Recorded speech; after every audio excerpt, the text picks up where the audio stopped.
Bonjour à tous, Franck Muller. Eh bien écoutez, nous sommes samedi matin, samedi 31. Je profite un petit peu de quelques rayons de soleil pour enregistrer cette vidéo. Profitons de cette belle journée quand même, hein. Bien, confinement, premier jour de confinement.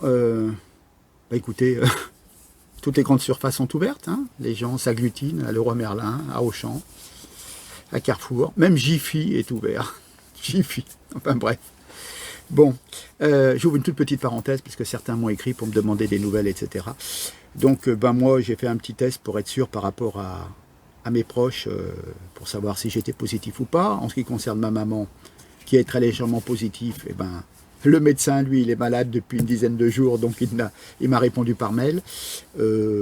Écoutez, j'ai une infirmière qui a l'habitude et qui me fait un suivi, tous les jours, et qui prend les constantes, la tension, la capacité de ventilation, la température. Mais dans la mesure où vous n'avez pas de fièvre, je veux dire, voilà, c'est une grosse bronchite, mais qui n'est pas surinfectée. Et donc, voilà, de toute façon, je lui donne des antibiotiques en complément pour éviter justement cette surinfection. Et voilà, quant à moi, j'en saurai, je pense, lundi, si je suis positif, enfin, positif... comme 95% des cas positifs, non malades, je présume, hein. Mais bon, on verra, il en faut plus pour m'achever. Sur ce, je ferme cette parenthèse intime, hein. Je sais que ça vous titillait, hein, vu tous les messages que j'ai reçus, c'est très aimable à vous, je vous en remercie. Donc, écoutez, il y a 2-3 jours, il y a quelques jours, Macron nous a expliqué qu'il y avait un nouveau confinement. Mais alors, ce qui est très particulier, c'est que ce confinement est d'une nature différente du premier, qui était en mars-avril. C'était au départ un choix absolument exceptionnel, hein.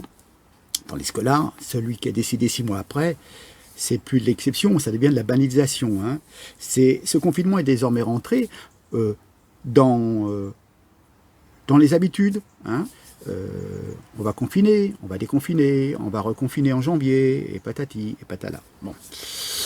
Les épidémies sont aussi anciennes que l'humanité. Toute épidémie influe. On m'a envoyé hier, et je vais vous les... Ouh, les petits enfants qui passent, qui font du bruit. On m'a envoyé des photos de 1918, et il y avait une épidémie de la fameuse grippe espagnole. Et c'est sidérant, je vous mettrai quelques photos de personnes à l'époque, des agents de police, des dames avec des chapeaux, des messieurs, hein, en 1918, hein, tous avec le masque. Donc, vous voyez, hein, à l'époque, il y avait eu 2 ou 3 millions de morts, hein. C'était une vraie pandémie, hein. Voilà. Alors évidemment, je vous mettrai les photos, hein. Donc, on veut protéger la vie humaine, mais pour protéger la vie humaine, on justifie, si vous voulez, un certain emprisonnement, une humiliation avec des petits formulaires indispensables pour sortir, l'anéantissement du travail, la ruine de centaines de milliers de commerçants, toujours cette assignation à résidence, hein, aussi cet enfermement, un certain abrutissement, hein, national par l'interdiction de la culture, de la librairie, des libraires, cinéma, spectacles. Voilà, on marginalise en fin de compte toute une classe un petit peu des jeunes 20-30 ans qui sont condamnés au chômage de masse, au désœuvrement, sous prétexte de sauver des vies.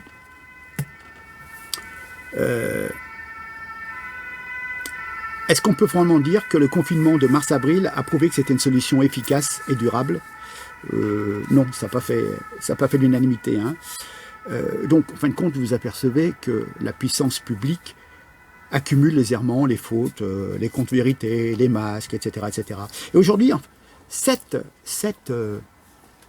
haute administration, enfin, se venge de ses propres insuffisances sur le Gaulois réfractaire, hein. Nous qui ne sommes rien, hein, bien sûr. Puis alors, les fêtes de fin d'année, n'en parlons pas, hein. N'en parlons pas, il y en a qui vont faire des économies, remarquez. Bon, nous sommes toujours en repentance. La France est dans une logique de pénitence. Le climat général, sous l'effet quand même d'une médiatisation un petit peu manipulée, avec des statistiques trafiquées. Je vais vous expliquer pourquoi. Et donc c'est pour ça que je vais certainement titrer cette vidéo le triple mensonge de Macron, et je vais vous dire pourquoi. Hein. On est soumis au fatalisme, et c'est bien gentil la résignation, la flagellation, mais ça ne va pas durer des années. Hein. Alors déjà, le premier mensonge. On vous dit, Emmanuel Macron a annoncé un reconfinement national d'une durée de 4 semaines, soit jusqu'au 1er décembre au moins, lors de son allocution de ce mercredi 28 octobre. Mais la mise à l'isolement des Français pourrait en fait durer beaucoup plus longtemps. Selon les informations d'Europe 1, l'exécutif prévoirait déjà de prolonger la mesure pour surmonter la deuxième vague du Covid, qui déferle actuellement. Et donc, ils envisagent 8 à 12 semaines de confinement. Pour ce faire, le reconfinement décidé par Emmanuel Macron pourrait en réalité donc durer 8 à 12 semaines jusqu'à la fin du mois de janvier, dans le pire des cas, précise Europe 1. Mais une question demeure, pourquoi le président de la République n'a pas évoqué cette possibilité lors de son discours de mercredi, mensonge par omission, car l'exécutif espère absolument un miracle. Donc, en d'autres termes, une chute drastique du nombre de contaminations qui pourrait résulter d'un confinement réussi. Mais le Conseil scientifique, juge à ce jour cette possibilité très improbable. Et deuxième raison, évidemment, un nouveau confinement longue durée de 2 à 3 mois sera un message impossible à faire passer à une population qui est déjà très très fragilisée par toutes les épreuves de ces derniers mois. Et donc, en privé, Emmanuel Macron serait très conscient et obsédé par cette problématique de l'acceptation des mesures au sein de l'opinion. Et donc, il n'a pas osé aborder, et puis bon, il pense que, comme il veut se représenter, hein, c'est dans 1 an et demi, hein, je vous l'ai déjà dit, hein, mine de rien, on va se retrouver aux élections, et on aura eu le temps de rien faire.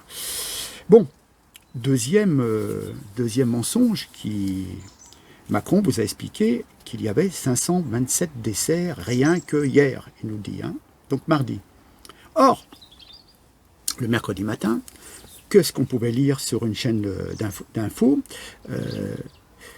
12h18, une précision quant au chiffre de l'épidémie que nous avons annoncé hier soir. Dans un premier temps, nous vous avons indiqué 523 décès du Covid avaient été recensés en 24 heures en France. Ce constat se basait sur une dépêche de l'agence Reuters et sur le tableau de bord du gouvernement. Il apparaît qu'il s'agit d'une mauvaise interprétation des chiffres de Santé publique France. La dépêche de Reuters et le tableau de bord additionnent en effet les morts dans les hôpitaux en 24 heures, soit 288 personnes, et les morts dans les établissements sociaux, dont les EHPAD, 235 personnes. Mais non pas en 24 heures, mais en 4 jours. Ils nous disent, nous avons rectifié ces chiffres après vérification, toutes nos excuses à nos lecteurs. Je suis persuadé que 90% de la population a retenu le chiffre de 527, 523, mais ne sait pas qu'en fin de compte, c'était 150 morts de moins. Largement. Vous voyez? Donc c'est trop facile. Hein. Ah, mais on s'est trompé. Et hop, on vous a balancé plus de 500 morts. Oh mon Dieu, mon Dieu, mon Dieu, mon Dieu. Et oui, simplement, les chiffres sont faux. Si on vous annonce 300 et quelques, ça passe mieux, enfin si ça peut mieux passer. Enfin bon. Vous voyez ce que je veux dire? Bon, c'est une chose. Troisième mensonge, les lits. Peu de personnes vous le disent, mais quand on vous dit 2918 personnes en réanimation, on vous a dit, bon c'est sûr qu'on a supprimé encore des lits en 2019, hein, merci Macron, parce qu'il faut réduire les frais des hôpitaux. Bon. Mais moi, je suis allé voir les chiffres officiels de la DREES, donc les affaires sanitaires, etc., la direction régionale. Et il faut comprendre que vous avez des lits de réanimation et des lits de soins intensifs, qui en fin de compte font pratiquement la même chose. Donc, on vous parle de 5800 lits de réanimation. C'est faux, c'est faux. C'est faux. Pourquoi? Moi, je suis à la recherche. Hein. Je suis allé, j'ai un beau tableau que j'ai imprimé. Et donc, je vois lits de réanimation pour la France entière en 2018, 5432. Auquel je rajoute des lits de soins intensifs, 5832.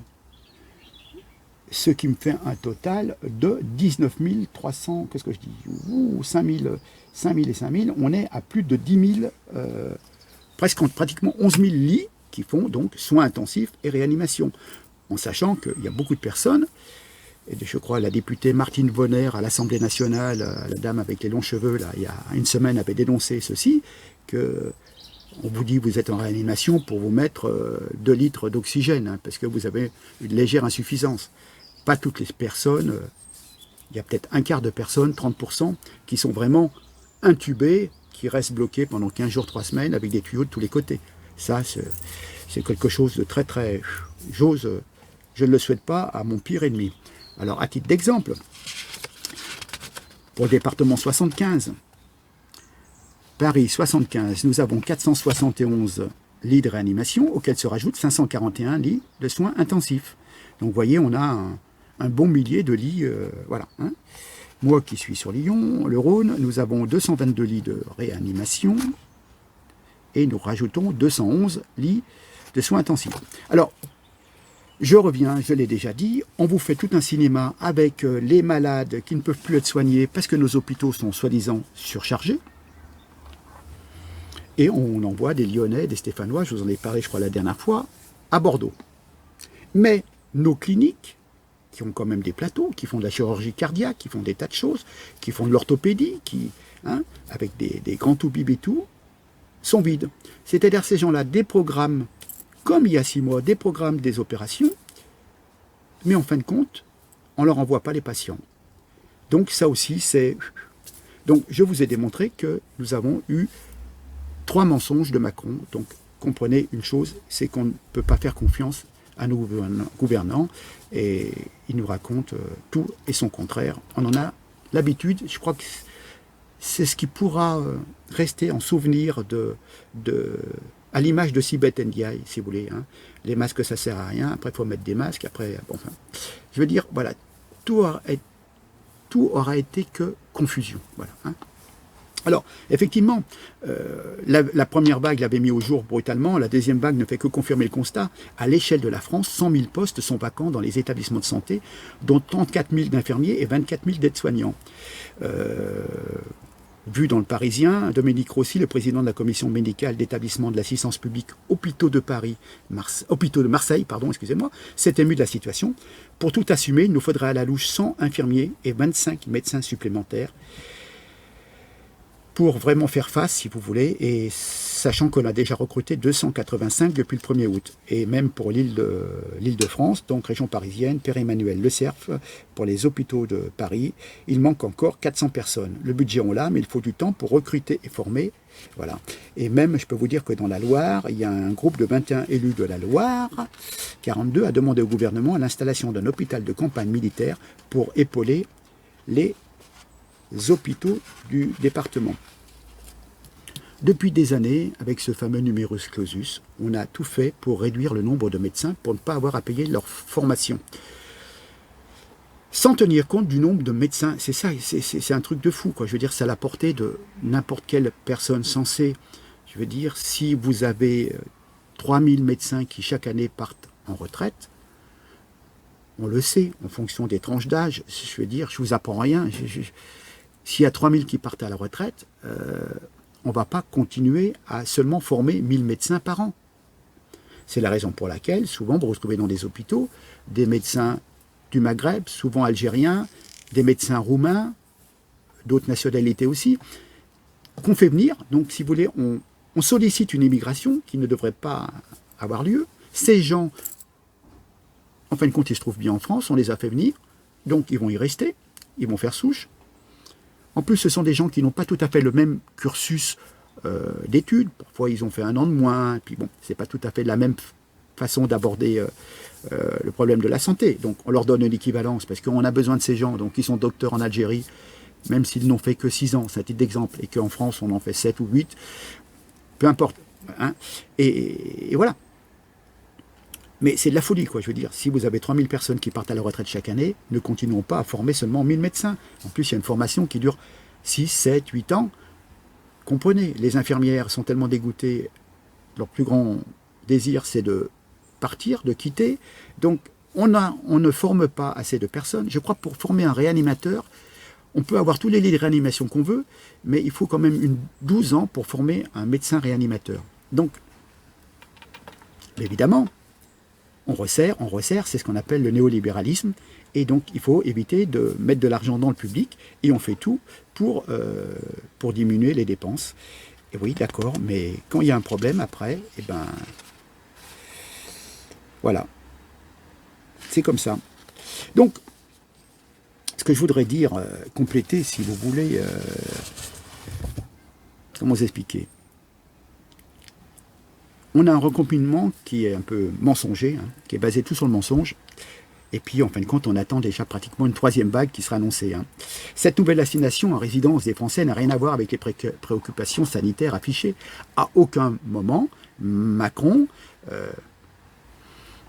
qui est peut-être un peu halluciné, on peut dire, n'a parlé de soigner. Il a cessé de répéter en revanche qu'il fallait isoler et tracer. Et qu'on ne savait pas combien de temps ça allait durer. Il le sait pourtant très bien, tout est programmé. Les Français seront maintenus sous cloche, peut-être jusqu'au printemps.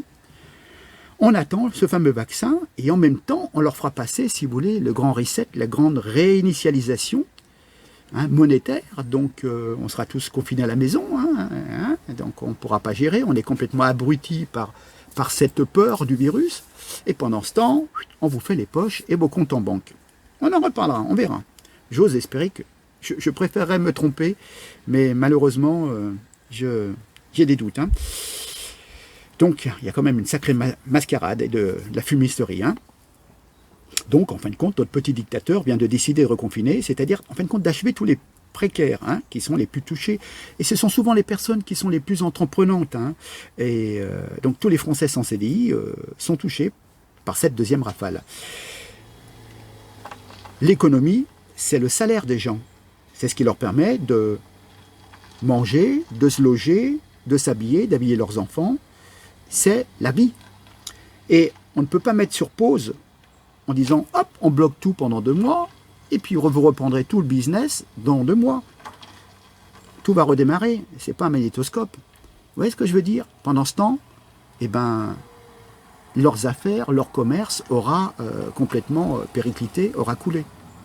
D'accord? Plus de trésorerie, plus d'entrée d'argent, les loyers qui continuent. Et ma foi, à un moment, on est complètement pris la gorge. En France, environ, dans la population active totale, il y a 16% de CDI et on rajoute 3% pour les CDD. Hein. Il y a surtout, on va dire, 58% de privilégiés, 58% dans le privé et 64% avec les CDD. Mais ce qui m'intéresse, moi, c'est les salariés. Ces salariés, quoi qu'il en soit, seront quand même partiellement indemnisés par Pôle emploi. Hein. Je ne dis pas que ce n'est pas une perte financière, mais bon. Mais lorsque je regarde, si vous me le permettez, les classifications des autres, vous avez à peu près 2-3% de la population qui sont toujours en intérim. Hein. Vous avez 2 à 5%, ce sont des auto-entrepreneurs. Vous avez 5% d'indépendants sans salariés. Vous avez pratiquement 5% d'indépendants en très petites entreprises, moins de 10. Vous avez à peu près 1% d'indépendants employant plus de 10 salariés. Donc, une grosse quinzaine, voire même peut-être 20% de travailleurs qui vont être touchés de plein fouet par la décision de notre petit dictateur qui certainement n'en a rien à faire de ces... les Français d'en bas, hein, qui sont pourtant le terreau de l'économie, puisque ce sont ces gens-là qui sont indépendants. Ce sont eux qui entreprennent et qui prennent des risques. Et eux, ils n'ont pas de garantie salariale, que ce soit par choix ou pas, parce que par l'obligation, peut-être d'être au chômage, ils ont monté leur petite affaire, parce qu'ils n'arrivaient pas à trouver un emploi. Pensez à tous ces indépendants, les commerçants, artisans, restaurateurs, le secteur culturel, le monde de la nuit. J'ai même lu, même les travailleuses du sexe qui ont beaucoup perdu pendant le premier confinement, les pauvres. Pardonnez-moi ce sourire. On va dire qu'on est pratiquement un Français sur 5 ou un Français sur 6 qui risque d'être impacté par la décision d'Emmanuel Macron. Ce scénario dure déjà depuis 8 mois. Et donc, tout ceci pour vous montrer quoi, en fin de compte? Que le Parlement ne sert à rien, que la démocratie c'est du pipeau, qu'une personne qui peut être peut-être perturbé à la tête de l'État, ceux qui veulent bien comprendre auront compris, peut faire beaucoup de mal à tout un pays, que le système est verrouillé parce que les Français ne peuvent en réalité pas se débarrasser de leur président qui les tyrannise, hein, si millions soit-il, avec son allure jaune. Il ne travaille pas pour le bien des Français et pour leur sécurité. Et puis rappelez-vous que nous avons François Bayrou, le commissariat au plan, Bayrou qui a soutenu Emmanuel Macron évidemment, hein. Bayrou a présenté un plan si l'épidémie devait durer. Donc ils ont déjà tout prévu et anticipé. On sent bien que cette épidémie doit être durable, coûte que coûte. Ils sont tous dessus comme des charognards avec leurs chiffres truqués, leur psychose de malade, leur saturation médiatique et leur dramatisation, qui justement ont été dénoncées par le professeur Raoul. Voilà. Hein. Il est dans la nature humaine que vivre, c'est aussi, à un moment, mourir. Je veux dire, on veut trop se... Ce que je voudrais dire, c'est, vous voyez, on accepte, certains acceptent de fumer 2 paquets par jour de cigarettes, de boire de l'alcool plus de raison, de rouler à des vitesses excessives en voiture, et on sait que, je sais pas moi, au bout de 20 ans ou 30 ans de tabac ou d'alcoolisme, on se chope un cancer. Donc, quelque part, on se suicide à petit feu, mais on s'en fout. Et puis là, il y a un virus, et tout le monde s'affole, au lieu de gérer, vous voyez, comme je le fais moi, je suis peut-être positif, mais bon, attendez, positif, je vous l'ai dit, hein, il y a 95% de faux positifs, et puis même dans ceux qui sont vraiment positifs au Covid, il y en a très très peu qui ont vraiment des gros symptômes de maladie. Hein. Voilà. Alors moi, ce qui m'inquiète énormément, je vous le dis, j'ai vu une publication hier d'ailleurs, un sondage Odexa publié ce matin dans le Figaro indique que 70 personnes interrogées sont satisfaites du reconfinement. Donc la première image qui vient donc à l'esprit des Français, c'est l'image d'un troupeau servile, bêlant de lâcheté, prêt à renoncer à sa liberté, à son honneur, et à sa dignité la plus élémentaire, à se soumettre à n'importe quel ordre bureaucratique, privé de discernement et du moindre esprit critique face aux mensonges avérés et aux manipulations les plus flagrantes et les plus évidentes. Nous sommes donc indifférents à la destruction de notre économie, du tissu de nos entreprises, de nos librairies, de nos restaurants, de nos emplois et de ceux de nos enfants. D'ailleurs, vous apercevez que même l'immense majorité des maîtres penseurs, les commentateurs de la radio et de la télévision, marche ou pas. Hein. Ce sont des petits soldats de la pensée unique, alignés sur la tyrannie de la peur. Le climat général est à la soumission, la servilité, une lâcheté telle qu'on ne pouvait même pas la soupçonner. Allez, disons une parole libre, je la vois surtout sur CNews, où là, ils ne se gênent pas pour un petit peu mettre les pieds dans le plat, mais sinon, le reste du temps, c'est... Emmanuel a dit blanc, c'est blanc. Hein. Regardez, Macron a dit que mon gilet était blanc. Voilà, donc c'est blanc, hein. Ça ne veut pas dire qu'il est gris. Hein. Bon, bref. Donc, on se rassure. Hein. Alors, je vais vous donner un exemple. C'est un truc flagrant. Vous allez dire, mais c'est de la folie, mais pourtant, on ne sait pas. Hein. Certainement, si à l'époque, avant-guerre, il y a eu les accords de Munich, le 30 septembre 1938, qui ouvraient la voie donc, de la Seconde Guerre mondiale, où il y a eu la signature de l'armistice du 21 juin 1940. Il y aurait eu 70% de gens satisfaits. Hein. C'était pourtant 2 fautes gigantesques que l'histoire s'est chargée de châtier. Eh bien, vous auriez tous signé. Hein. Rien n'est plus, et je vais terminer par là, n'est plus versatile, instable et imprévisible qu'une opinion publique. Le 26 avril 1944, écoutez-moi bien, le 26 avril 1944, une foule gigantesque, des centaines de milliers de Parisiens, les historiens ne le disent pas assez, mais les photos et films en témoignent, acclamaient Pétain à Paris, sur le parvis de l'Hôtel de Ville et dans les rues tout autour du parvis de l'Hôtel de Ville, et avant de lui faire un triomphe dans les avenues de la capitale. Pétain en avril 1944, rendez compte?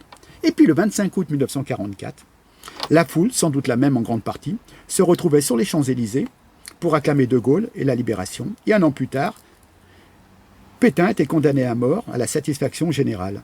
Donc l'opinion est une foule virtuelle mesurée par les sondages, mais elle est prête à basculer, à s'enflammer à la première étincelle.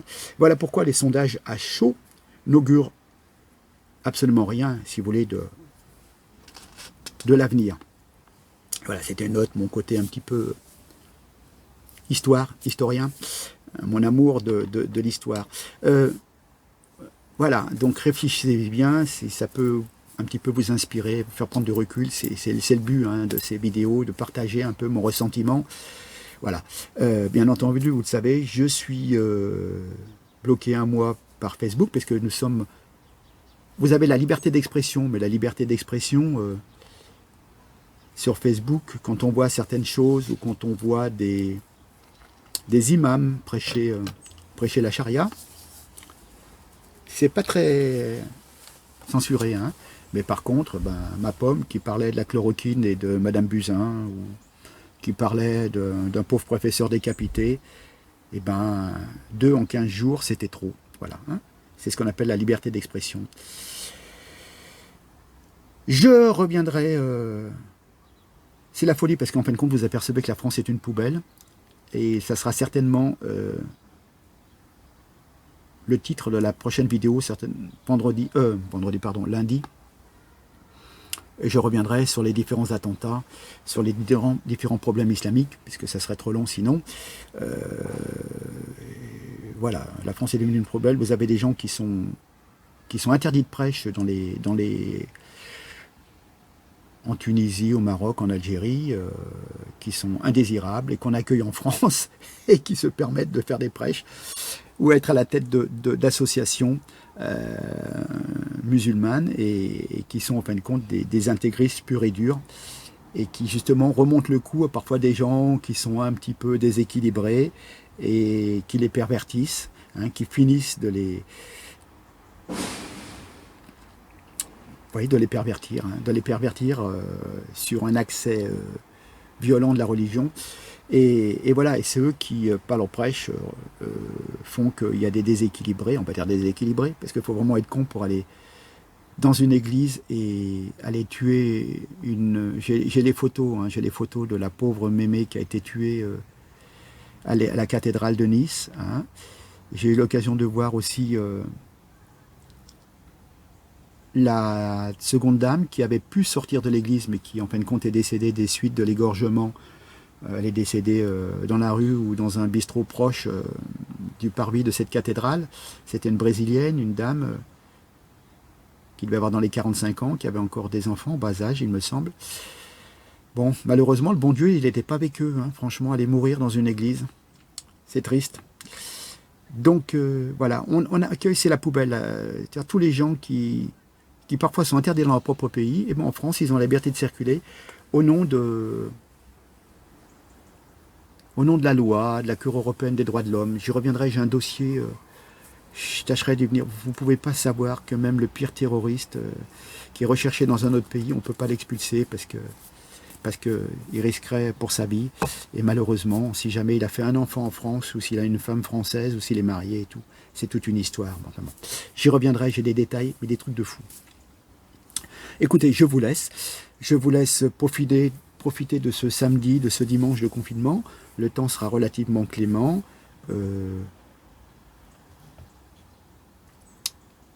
Je pense, dans un premier temps, c'est Halloween, je pense aux vendeurs de bonbons, qui sont encore dans les grandes surfaces, déguisés. Hein. Coutume païenne venue d'Amérique.